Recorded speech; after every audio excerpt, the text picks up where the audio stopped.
নমস্কাৰ। আজি আমি মন লৈ অলপমান চৰ্চা কৰিম। আমি প্ৰতিটো মানুহ আমি জানো যে আমাৰ এটা মন আছে, কিন্তু আমি যদি অলপমান গভীৰভাৱে চিন্তা কৰোঁ তেনেহ'লে আমি এটা কুৱেশ্যন কৰিব পাৰোঁ, মনটো ক'ত আছে, মনৰ স্থিতিটো ক'ত। আমি নিশ্চয় কম ইয়াতে আছে।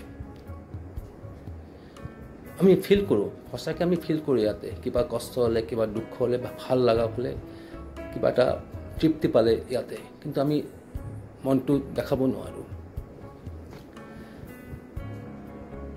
কিন্তু মন বুলি এটা কিবা আছে। আৰু কুৱেশ্যন হৈছে হোৱাট ইজ মাইণ্ড। মাইণ্ডটো কি?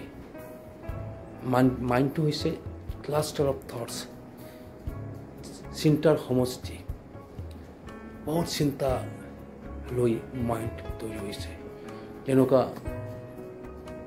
ফৰেষ্ট আমি কওঁ, বহুতকেইটা গছ লৈ ফৰেষ্ট হয়।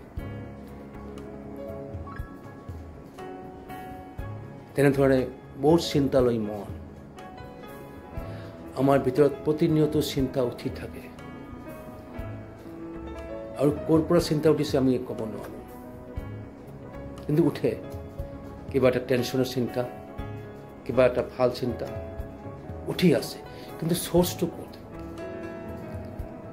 এই চ'ৰ্চটো যোৱাটো হ'ল, চ'ৰ্চৰ উভতি যোৱাটো হ'ল স্পিৰিচুৱেলিটি। ক'ৰ পৰা উঠিছে? কিয়নো আমাৰ মন কিন্তু বেছি কষ্ট দিয়ে, কিয় নিগেটিভ থটছটো বেছি উঠি থাকে।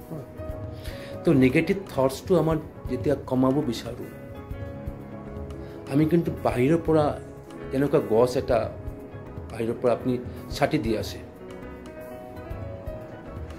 কাটি দিলে ওপৰখিনি আকৌ কিন্তু উঠিব। কিয় উঠিব? গছৰ মূল জেগাত আপুনি সমাধানটো কৰা নাই। মানে ৰুটত আপুনি গৈ যদি কাটি দিলেহেঁতেন তেনেহ'লে গছটো কিন্তু আপোনাৰ নুঠিলেহেঁতেন। সেইকাৰণে উভতি যাব লাগিব ক'ত? য'ৰ পৰা মনটো চিন্তাবিলাক আহি আছে। সেইকাৰণে এটা শব্দ খুব ইম্পৰ্টেণ্ট, অন্তৰ্মুখী হোৱা। অন্তৰ্মুখী কথাটো এটা খুব ডাঙৰ কথা, কিয়নো আমি জানো যে আমি সদায় মন বাহিৰত গৈ আছোঁ, বহিৰ্মুখী মন। বহিৰ্মুখীৰ বিপৰীত শব্দ হ'ল অন্তৰ্মুখী। মানে এটা অন্তৰ্মুখী এটা ষ্টেট আছে। বহিৰ্মুখী মানে জগতৰ বিভিন্ন সংসাৰৰ বিষয় লৈ আমি দৌৰি থাকোঁ। অন্তৰ্মুখী আৰু এটা ষ্টেট, য'ত আমি বেক কৰিলে আমি মনটো শান্ত হ'ব পাৰে, টেনশ্যনলেছ হ'ব পাৰে। এই অন্তৰ্মুখী যোৱাটো আমি কেনেদৰে যাব পাৰিম? এই টোটাল বস্তুবিলাক শিকোৱাই আছে বেদান্ত বা স্পিৰিচুৱেলিটি বা গীতা, যি